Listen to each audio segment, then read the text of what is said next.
Hola, i ara anem a buscar la distància entre dos rectes que es creuen. Fixeu-vos que si em demanen distància entre dos rectes, només té sentit si les rectes són paral·leles o si les rectes es creuen.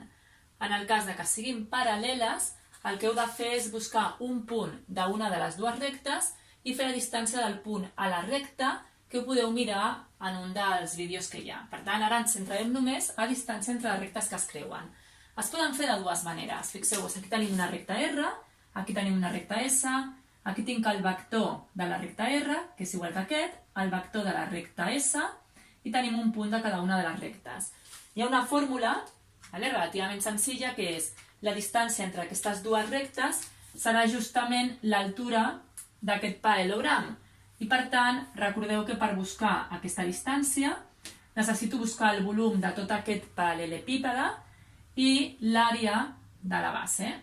El volum del paral·lelepípede era el valor absolut del producte mixte entre aquests tres vectors. Per tant, entre el vector PQ,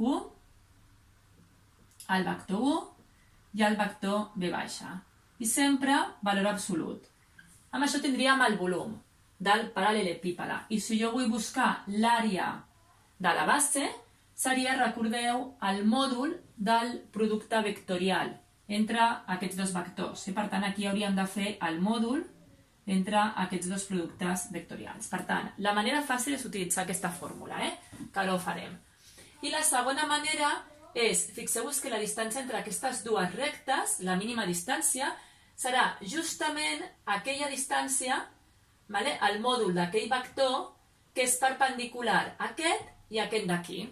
Per tant, després ho farem per perpendicularitats. Si utilitzem ara la fórmula, doncs necessito conèixer un punt de cada una de les rectes i els vectors directors.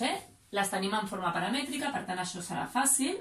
Per tant, de la recta R, per exemple, buscarem el punt P, que serà el punt 1, 3, 2, i buscarem un vector director d'aquesta recta, que serà l'1, 0, menys 1.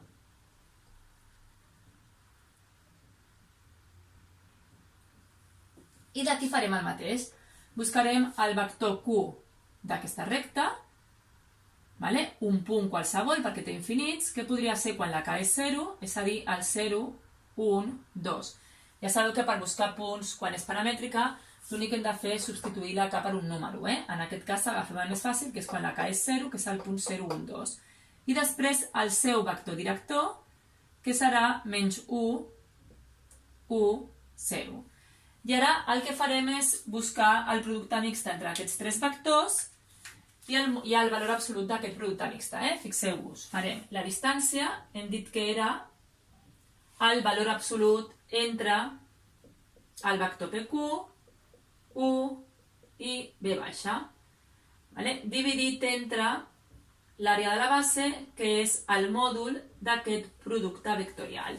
Per tant, si fem el vector PQ, que és Q menys P, per tant, 0 menys 1, 1 menys 3 i 2 menys 2, 0.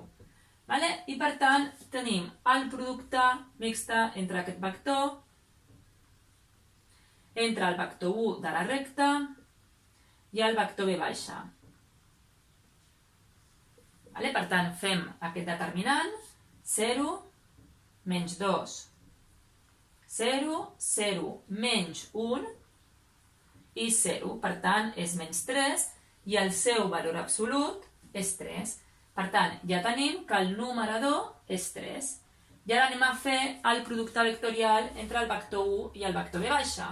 Per tant, I, J, K, el producte vectorial entre el vector 1, que és l'1, 0, menys 1, i menys 1, 1, 0. Si fem aquest producte vectorial, 0 més J més K, 0 més I 0. I per tant tenim que és l'1, 1, 1. I per tant hem de fer el mòdul d'aquest vector, per tant, 1 al quadrat més 1 al quadrat més 1 al quadrat. I per tant tenim que aquesta distància és 3 arrel de 3, que si racionalitzem 3 arrel de 3 dividit entre 3, és a dir, arrel de 3 unitats. I tenim aquí la distància entre aquestes dues rectes. Aquest exercici l'hem fet amb la interpretació geomètrica del que és el producte mixte i el producte vectorial. Ara tornarem a buscar la distància entre aquestes rectes fent servir que la mínima distància serà justament la d'aquell vector PQ que sigui perpendicular a aquestes dues rectes.